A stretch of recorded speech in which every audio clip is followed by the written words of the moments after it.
Hai kelas, welcome back to my new video. Semoga kalian tetap semangat dan harus tetap sehat ya.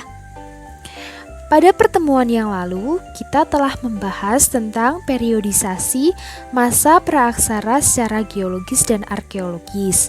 Nah, hari ini kita akan melanjutkan ke materi yang berikutnya tentang periodisasi berdasarkan perkembangan kehidupan.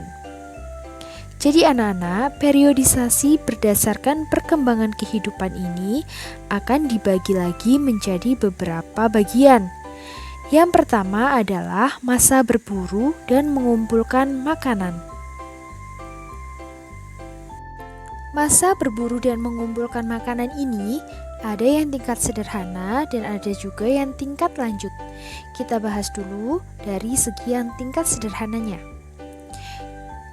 Masa berburu dan mengumpulkan makanan tingkat sederhana ini terjadi pada zaman Paleolitikum atau zaman batu tua. Dari segi kehidupan ekonomi, kehidupannya masih sangat bergantung pada alam.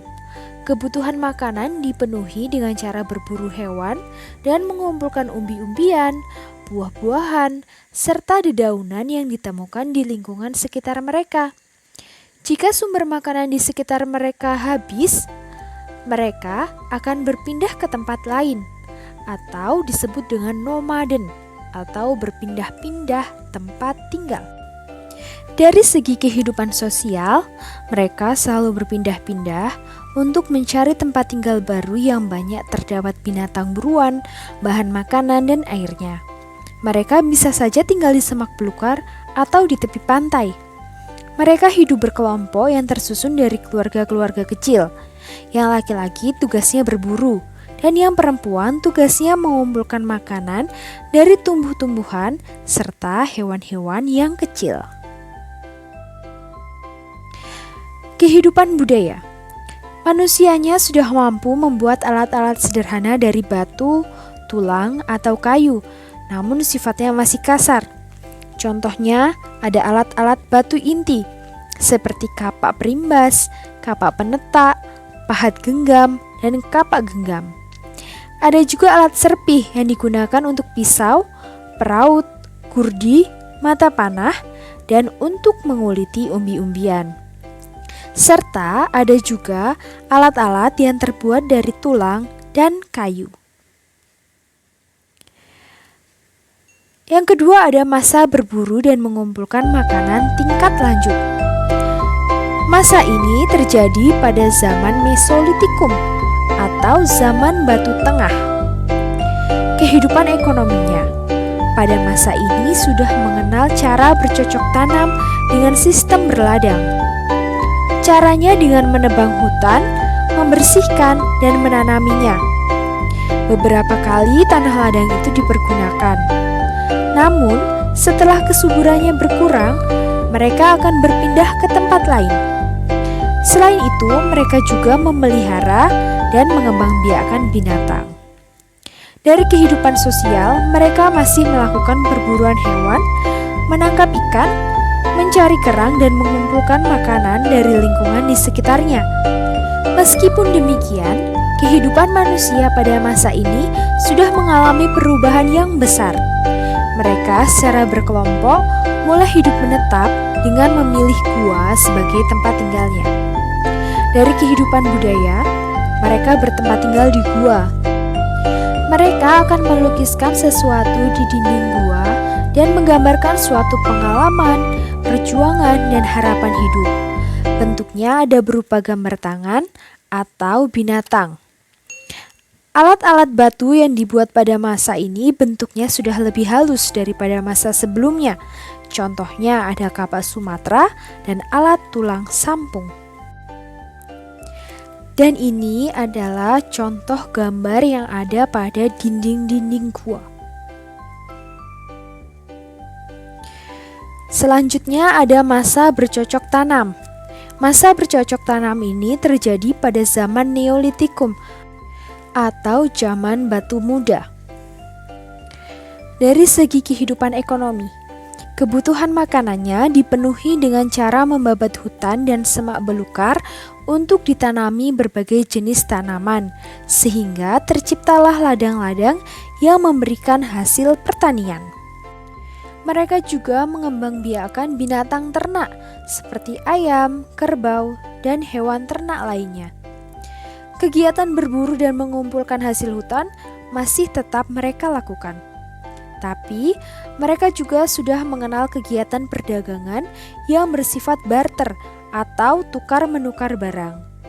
Barang yang dipertukarkan pada waktu itu ialah hasil-hasil cocok tanam, seperti hasil kerajinan tangan, seperti gerabah, beliung, atau hasil laut. Selanjutnya adalah kehidupan sosial. Mereka hidup menetap di suatu tempat secara berkelompok dan membentuk masyarakat perkampungan.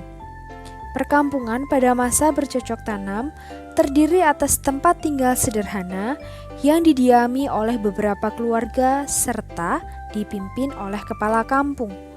Biasanya kedudukan sebagai kepala kampung dijabat oleh orang yang paling tua dan yang berwibawa. Kepala kampung merupakan tokoh yang disegani, dihormati, dan ditaati oleh penduduk kampung yang dipimpinnya. Dari segi kehidupan budaya, pada masa bercocok tanam, manusia sudah membuat alat-alat atau perkakas yang lebih halus dan fungsinya lebih beraneka ragam. Contoh-contohnya adalah kapak persegi, kapak lonjong, gerabah, alat pemukul kulit kayu, dan perhiasan. Serta mulai diadakan upacara pada waktu penguburan. Orang yang meninggal dibekali bermacam-macam barang dan keperluan sehari-hari. Pada masa ini mulai berkembang pula tradisi pendirian bangunan-bangunan megalitik atau bangunan besar yang terbuat dari batu. Ini adalah gambarannya. Dan yang ketiga ada zaman perundagian yang terjadi pada zaman perunggu. Kata perundagian berasal dari bahasa Bali yaitu undagi, yang artinya adalah seseorang atau sekelompok orang atau segolongan orang yang mempunyai kepandaian atau keterampilan usaha tertentu. Misalnya pembuatan gerabah, pembuatan perhiasan, atau pembuatan sampan. Dari segi ekonomi, kegiatan kehidupan yang mereka lakukan tidak lagi sekedar untuk memenuhi kebutuhan hidup, melainkan untuk meningkatkan kesejahteraan. Kegiatan pertanian di ladang dan sawah masih tetap dilakukan. Pengaturan air dilakukan agar kegiatan pertanian tidak hanya bergantung pada hujan, dan hasilnya disimpan untuk masa kering atau untuk diperdagangkan ke daerah lain. Kegiatan peternakan juga turut berkembang. Hewan ternaknya juga beraneka ragam. Seiring kemajuan yang dicapai, terjadi peningkatan kegiatan perdagangan. Pada masa ini, perdagangan masih bersifat barter, namun telah menjangkau tempat-tempat yang lebih jauh, yakni antar pulau. Barang-barang yang dipertukarkan pun semakin beragam. Dari segi kehidupan sosial, masyarakat pada masa perundagian hidup menetap di perkampungan yang lebih besar dan lebih teratur.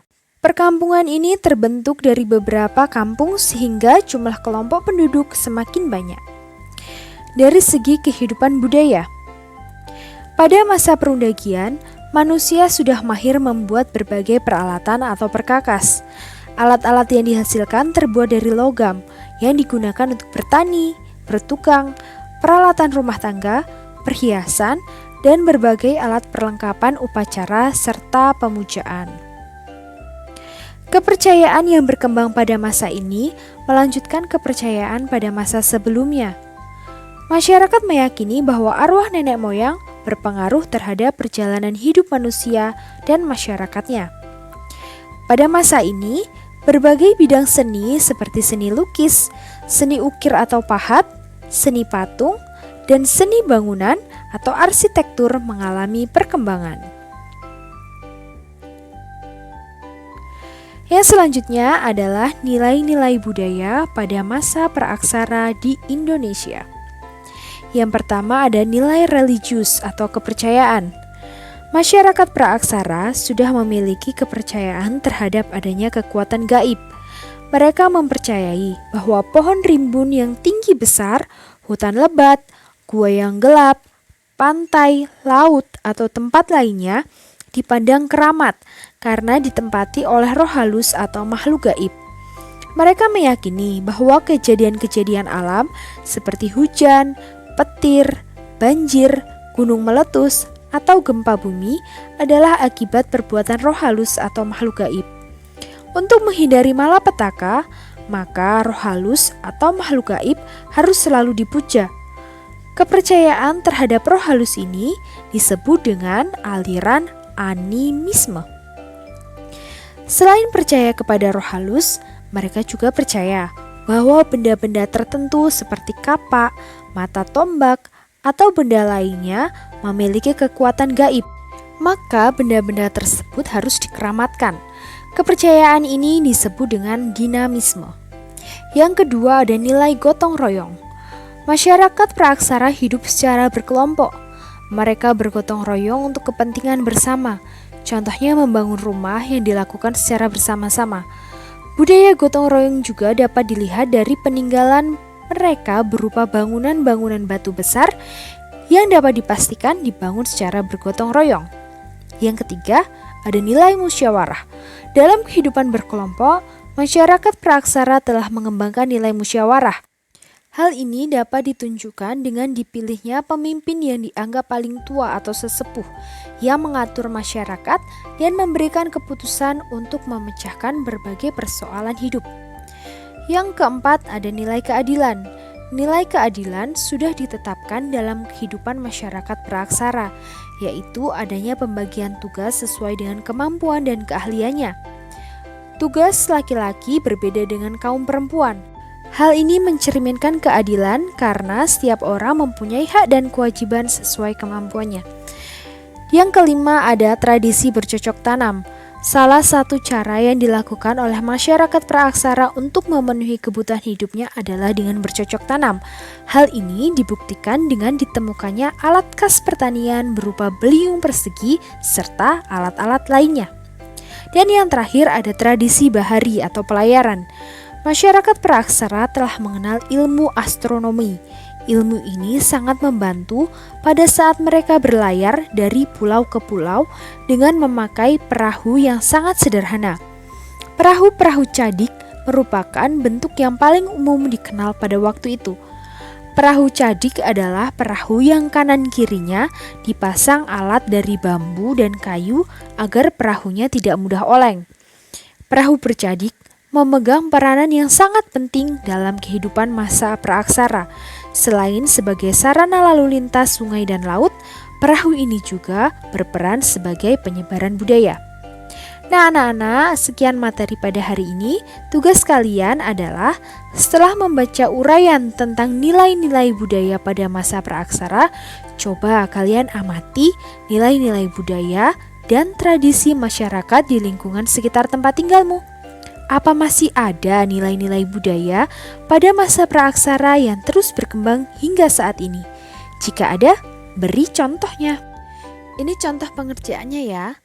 Jika masih ada budaya pada masa praaksara yang terus berkembang hingga kini, kalian jawab, ya, masih ada nilai-nilai budaya pada masa praaksara yang terus berkembang hingga saat ini, yaitu 1. Nilai gotong royong. Contohnya masyarakat yang masih melakukan gotong royong untuk membangun masjid dan seterusnya. Jika kalian belum paham, kalian bisa bertanya melalui WhatsApp personal chat atau melalui komentar kelas di Google Classroom. Okay, thanks for watching this video and see ya!